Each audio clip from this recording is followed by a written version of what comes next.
Hi, Wrestle fans, and welcome to Calling Spots with Bryan Kelly. That's me, Bryan Kelly, and this is kind of the intro episode of the podcast and subsequent YouTube. So this is a podcast where I'm going to review wrestling, talk about wrestling, and all of the things that are going on in the wrestling industry, including Ring of Honor and mostly WWE. So we're going to have a Ring of Honor review show on Sunday nights after I watch it. We're going to have a Raw review on Tuesdays, a SmackDown review on Wednesdays, a 205 Live and NXT review on Thursdays, and then the pay-per-views, we'll work those in when we work those in. All of these will be going up on YouTube as soon as I get a YouTube channel going, but you can contact me on Twitter at Calling Spots Pod, or you can get a hold of me on Facebook at Calling Spots Podcast. You can even email me at callingspotspodcast@gmail.com. But for right now, I just want to talk about kind of how I got into wrestling and what's going on with what I'm trying to do right now. So the funny story about me and wrestling is I watched when I was a kid, like everybody else did. I was a big WCW NWA guy. I liked Jim Cornette and the Midnight Express and all of those type of guys. And when Flair went to the WWE, that's kind of when I stopped watching. And it wasn't anything, but I was becoming more of a teenager and just getting into other things. So I don't remember Flair's run in the WWE. That's how I know that that's when I had stopped kind of watching. But I watched when I was a kid a lot, watched through all of the 80s, through all of the Hogan, Junkyard Dog, Macho Man, Rowdy Piper, the cartoon and all of that stuff. But got out of it around, 90, 91 maybe a little bit before that. Whenever Flair came into, I don't remember Flair being in the WWF. So I had stopped watching at that point. And then years and years go by, and I start noticing the NWO t-shirts, much like today with the Bullet Club t-shirts, which we'll get to. The NWO t-shirts, the New World Order shirts, like in the 98, 99 maybe, probably closer to 98 though, because I went to a bunch of shows in 99. And I was just curious as to what the hell it was. And then come to find out it's my old stomping grounds of what I loved to watch was WCW. So I started watching WCW again and got into a little bit of the NWO. I wasn't into WWE. Again, I liked it, but I didn't watch it week after week. It was occasional. And I was, it was right near the end of the, getting near the end, I should say, of the Monday Night Wars. So I was a WCW guy. Dyed in the Wool, Ric Flair, all of those guys. I was a WCW guy. So I didn't watch WWE almost out of spite, but just because I was more into the WCW product for some reason. And then the last year, right before Vince bought it, like a year before Vince bought it, when Vince Russo started coming in and they started doing the New Blood angle and all of that stuff, that's when I really started going, okay, this is ridiculous. And I started taping WCW Nitro and watching Raw live. And that's when I started kind of watching Raw and getting into Raw. And then Vince bought WCW mercifully because it got really, really bad near the end there. I remember some nights watching Nitro and feeling bad for the guys. And this is before, I don't consider myself a smart fan, but I know kind of, what wrestling is and what it, goes on behind the scenes. There's a flurry behind my head. But I felt bad for the guys even at that point without knowing what I know now. I was like, this can't be a good working environment. It doesn't feel right. So when Vince bought it, that felt like, okay, at least somebody threw them a line to this sinking ship and maybe some of these guys will get work. But oddly enough, probably 6 months after Vince bought WCW, I stopped watching again for whatever reason. I don't know what it was. I think it was, just life. I had just gotten married and, life just got in the way. I don't know what it was, but maybe it was the whole letdown from the Monday Night Wars thing. Like, we had all been building up this Monday Night Wars thing for years, and then finally, whoa, it's over.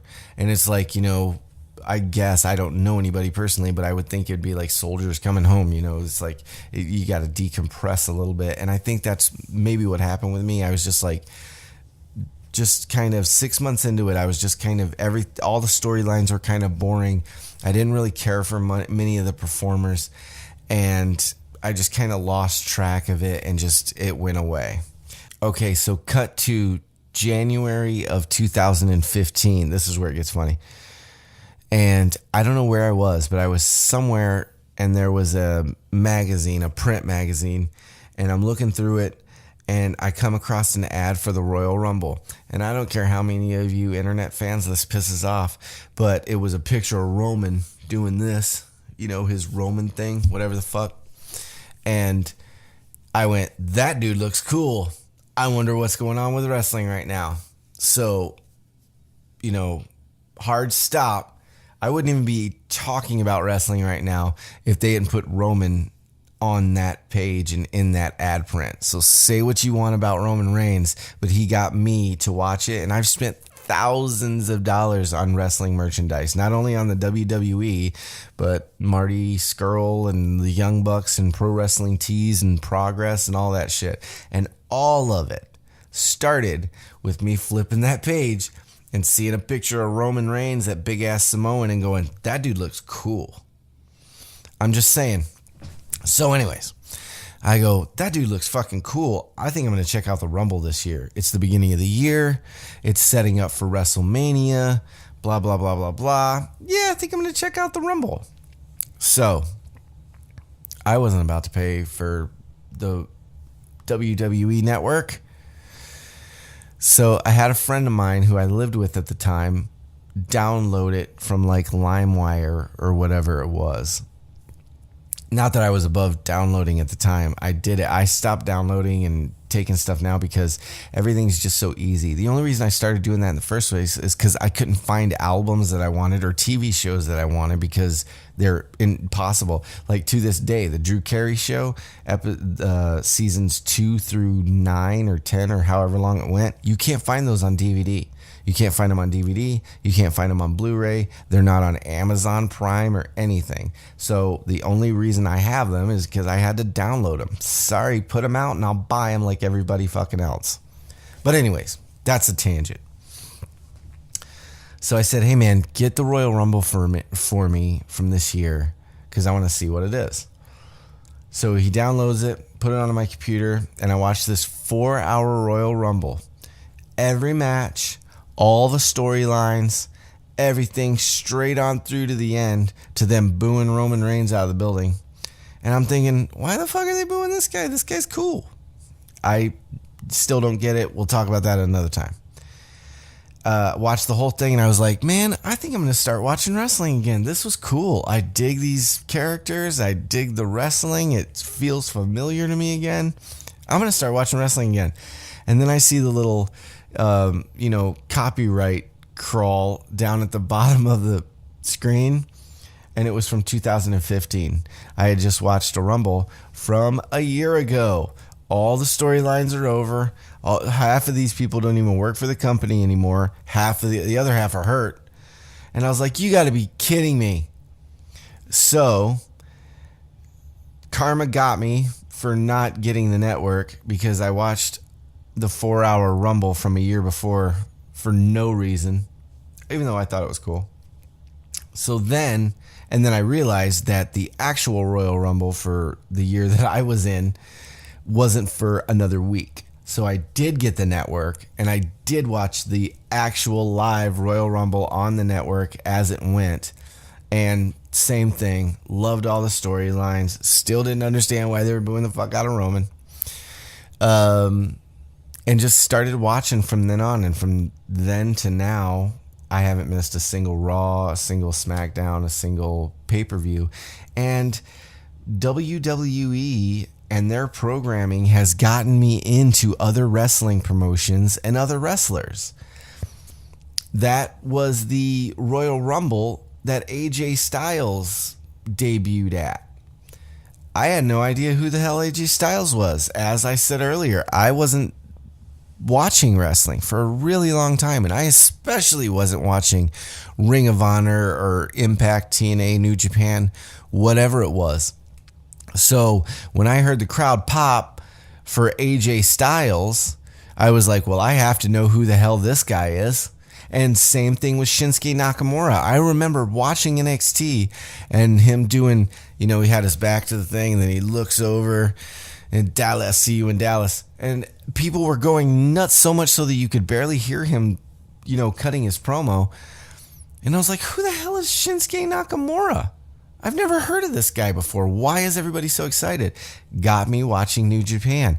AJ Styles got me watching Ring of Honor and Impact. And, so as much as it's easy to take shots at the WWE and try and tell people, if you want real wrestling, you need to go over here. Or if you want real this, you need to go over there. Be careful of that, because, like I said, I'm one of those people who had no interest. I was out. I didn't care. And I saw one picture of one big-ass Samoan and watched 2 pay-per-views, one from here before, one this year. And suddenly, like I said, I've just watched Wrestle Kingdom, all 6 hours of it for the second year in a row, and I loved it. I watch every Ring of Honor pay-per-view. I mean, I'm telling you, the WWE is a gateway drug to other wrestling promotions. So don't sleep on the WWE, man. They do some good stuff and some good work. And you'll notice that as this pod continues and as this show continues, that I am a WWE apologist. I love the WWE. I love Vince McMahon. I don't think everything he does is genius. I know they make mistakes. I know they misuse talent at times. I know that, not everything they touch turns to gold. But overall, Vince McMahon has made more wrestlers rich, has given more wrestlers health care, has paid for more wrestlers rehabilitation, injury-wise, drug-wise. And that's just the stuff we know about, not to mention the behind closed doors loans and, hey, my family's going to be homeless if you don't help me out shit that I'm sure him and his company has done. And just for that reason alone, just for the reason of him making more professional wrestlers rich and giving more professional wrestlers health care than anyone else in the world, he'll always have my respect for that. So you will never hear me bagging on Vince McMahon on this pod. If that's the kind of pod you want, there are plenty of other pods out there where they just spend an hour talking about how shitty the WWE is and how fucked up Vince McMahon's brain is. Go listen to those, because that isn't this. Now, that doesn't mean I'm going to like everything he does, and that doesn't mean I'm going to agree with everything, but it does mean that I am going to look at more of the positive side of the WWE and the more positive side of professional wrestling and try not to be so gosh darn snarky. All right? So that's pretty much it. That's the inaugural, if I'm saying that correctly, episode, the inaugural pod. We're going to be back on the 29th.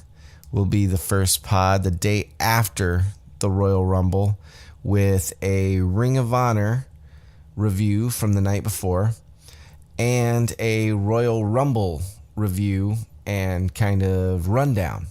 So make sure you like, share, and subscribe. I'm going to have a Patreon up by that point if anybody wants to spend some cash. But otherwise, enjoy the channel, enjoy wrestling, be nice to each other. It's all great. Everybody's welcome. You can like WWE, you can like New Japan, you can like Impact, you can like all of them, or you can like none of them. That's your choice. That's why wrestling's so fucking cool. That's why we love it so much, right? So have a good night. Peace. And I haven't thought of a sign off yet, so